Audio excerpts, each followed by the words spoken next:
Doctor صاحب آخری سوال میرا، کیونکہ آپ نے بہت اچھی رہنمائی فرمائی اس موضوع پہ، آخری سوال میرا ہوگا کہ ان کی اصلاح کے لیے آپ کے کوئی اینڈ ریمارکس کیا ہوں گے؟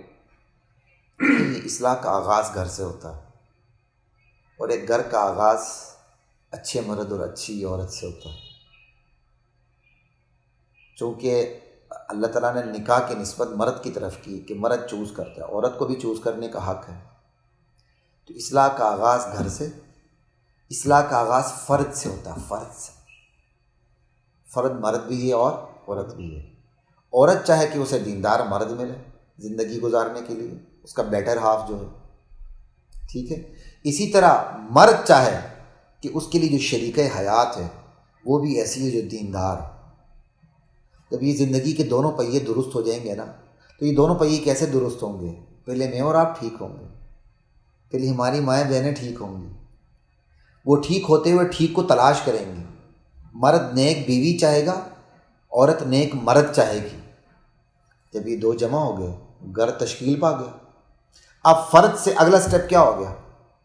فرد کی زندگی سے نیکسٹ جو سٹیپ آ گیا وہ گھریلو زندگی کا ہو گیا۔ اب اس گھریلو زندگی کے اندر ان کے بچے جنم لیں گے۔ جب ان کے بچے جنم لیں گے تو چونکہ مرد بھی نیک ہے اور چونکہ میاں بیوی بھی نیک ہے، تو پھر بیوی گھر میں رہ کر بچوں کی پرورش کرے گی، تربیت کرے گی۔ پرورش صرف پیٹ بھرنے کا نام نہیں ہے، بات سمجھ آ رہی ہے؟ آج آپ لوگوں نے جمعہ میرے پیچھے پڑھا ہے یہاں، اگر آپ شروع سے تھے تو میں نے سورہ سجدہ پڑھی تھی، تنزیل الکتاب لا ریب فیہ من رب العالمین۔ اللہ تعالیٰ اسٹیشن بتا رہی ہے، کس اسٹیشن سے بات ہو رہی ہے؟ کہا یہ خدائی اسٹیشن سے بات ہو رہی ہے، یہ کتاب اللہ نے اتاری ہے۔ یہ کتاب کس نے اتاری ہے؟ کہ من رب العالمین، رب العالمین، رب کسے کہتے ہیں؟ پرورش کرنے والا۔ تو کیا مطلب ہو گیا؟ رب کی ربوبیت کا اور اس کی پرورش کرنے کا سب سے بڑا تقاضا یہ ہے کہ وہ سب سے پہلے روحانی تربیت کرے، اس لیے تو کتاب بھیجی۔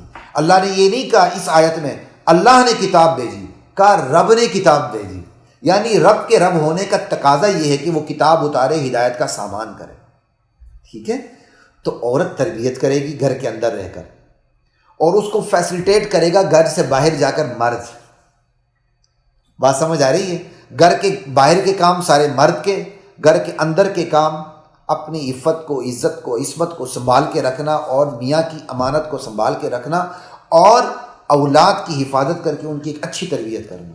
اب جب ان میاں بیوی سے اولاد باہر آئے گی تو ایک گھرانہ تشکیل پا گیا، وہ گھرانہ اب نیک ہو گیا، ٹھیک۔ اس گھرانے نے کہا آنا ہے تیسرا سٹیپ، معاشرے کے اندر انٹر ہونا۔ یہ تیسرا سٹیپ ہو گیا نا، فرد کی زندگی پہلا سٹیپ، گھریلو زندگی دوسرا سٹیپ، یہی گھریلو زندگی کا تیسرا سٹیپ کیا ہے؟ معاشرتی زندگی۔ اب بتائیں، ایک اچھا نیک گھرانہ جب معاشرے کے اندر اترے گا تو وہ معاشرہ کیا کہلائے گا؟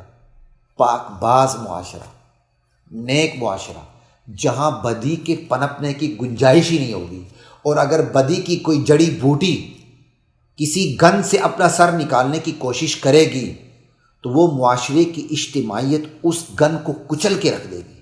یہ بالکل آپ کو چھوٹی سی بات بتاتا ہوں، آپ ایڈن سوسائٹی میں رہتے ہیں، میں بھی وہاں کچھ عرصہ آتا جاتا رہا ہوں، آپ کو پتہ ہی ہوگا، پتہ ہی ہے۔ تو سوسائٹی بنی ہوئی ہے، مینجمنٹ بنی ہوئی ہے، کوئی گٹر کا ڈھکنا کھلا ہوا ہے، اور اگر کھل جائے تو پھر کیا ہوتا ہے؟ پھر کیا ہوتا ہے؟ گر جاتا ہے، نہیں گر جاتا ہے، اس کے بعد پھر کیا کرتی ہے مینجمنٹ؟ کیا کرتی ہے؟ تو گٹر کا تو خیال ہے جو خالی گندگی ہے، جو اصل گندگی ہے شیطان کی، جو ہمارے اوپر کینسر سے زیادہ، ایڈز سے زیادہ حملہ آور ہے، ٹھیک ہے، ایڈز سے زیادہ حملہ آور ہے، اس گندگی کا کوئی پاس نہیں۔ اگر ایک سوسائٹی کو یہ اویئرنیس ہے کہ میری سوسائٹی کے اندر گٹر کے ڈھکنے نہ کھولیں، گٹر نہ ابلیں، تو اس سوسائٹی کو اس سے زیادہ کہیں اویئرنیس اور شعور اس چیز کا ہونا چاہیے، میری سوسائٹی کے اندر شیطان کے گٹر نہ کھولیں، یہ شیطانیت یہاں نہ ہو، یہاں گناہ نہ پلیں، یہاں کے گناہ کے جراثیم جو ہیں وہ معاشرے کو تباہ و برباد کر کے تلپٹ کر کے نہ رکھ دے، اور اخلاق کی اس سطح پر نہ لے آئے جس سطح پر اللہ تعالیٰ عذاب نازل کر کے صفحہ حسیس اس کو مٹا دیتے ہیں، ٹھیک ہے. اب وہ گھریلو زندگی کا تیسرا سٹیپ معاشرہ ہے. اس معاشرے میں بدی پنپتی نہیں. اگر کسی طرح غلطی سے سر اٹھا رہے تو اس کا سر کچل دیا جاتا ہے, اور پھر اول اس کی اصلاح کی کوشش ہوتی ہے, یا تو بدی ٹھیک ہو جا. یہ ہوتا ہے اصلاح کا طریقہ. جب ایک معاشرے کی اجتماعی قوت ایک خراب ہونے فرد پر کوشش کرے گی نا, تو اس کی اصلاح فوراً ہو جائے گی. اگر نہ بھی ہوئی تو وہ فرد ہی ہوگا, چھوٹی سی گندی نالی ہوگی, وہ آگے اثر انداز نہیں ہوگی. تو اس کی گندی نالی کے گھن کو اس سے باہر نہیں آنے دیں گی معاشرے. ٹھیک ہے. اب یہ تیسرا سٹیپ ہے. اب آپ کو چوتھے سٹیپ کی بات کرتا ہوں. اسی معاشرے سے قیادت اٹھتی ہے, جو رول کرتی ہے, جو رول دیتی ہے. ایسے ہی ہے. اور آج آپ نے میرا جمعہ پڑھا, شاید آخر میں اس پہ ضرور ہوں گے. اللہ تعالیٰ کہتے ہیں بنی اسرائیل میں ہم نے بڑے بڑے پیشوا اٹھائے, امام اٹھائے, جو ان کی دینی دنیاوی رہنمائی کرتے تھے. وَجَعَلْنَا مِنْهُمْ أَئِمَّةً يَهْدُونَ بِأَمْرِنَا لَمَّا صَبَرُوا وَكَانُوا بِآيَاتِنَا يُوقِنُونَ. یہ بڑے بڑے بنی اسرائیل میں بڑے بڑے ائمہ اٹھتے رہے, پیشوا آتے رہے. کب تک؟ جب تک وہ صبر کرتے رہے, اللہ کی آیات پر یقین کرتے رہے. یہ دو چیزیں تھیں. اللہ کی آیات پہ یقین کرنا, تو یقین کا نتیجہ کیا ہوا؟ دین پہ چلنا. دین پہ چلتے ہوئے مصیبت آئے گی, اس پر صبر کرنا. گناہ کی طرف نہ جانا, یہ بھی صبر کرنا. نیکی پر رہنا, یہ بھی صبر کرنا. اور نیکی پر رہتے ہوئے گناہ کی طرف نہ چاہتے ہوئے, ثابت قدمی دکھاتے ہوئے آگے سے جو آپ کو ہٹ کرے, ثابت قدمی دکھانا, یہ بھی صبر کرنا. جب یہ سوسائٹی کے اندر صبر کرنا ہوا, اللہ کی آیات پر یقین ہوا, تو اللہ انعام کے طور پر اس سوسائٹی میں لیڈرشپ پیدا کرتے ہیں, قیادت پیدا کرتے ہیں, اچھے حکمران پیدا کرتے ہیں, جو انہیں پوری دنیا میں اچھی طرح لے کے چلتی ہے. یہ ہی چار سٹیپ: فرد کی زندگی, گھریلو زندگی, معاشرتی زندگی, آخر میں آتی ہے آپ کی ریاستی زندگی, جس میں اس معاشرے سے لیڈرشپ اٹھتی ہے. یہ چیزیں ہیں, اور یہ چیزیں پھر آپ کو پرووائڈ ہوتی ہیں آپ کی درسگاہوں سے. تو ہماری درسگاہوں میں اسلام کہاں ہے؟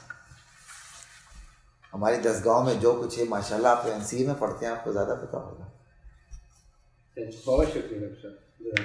وَلَقَدْ أَنزَلْنَا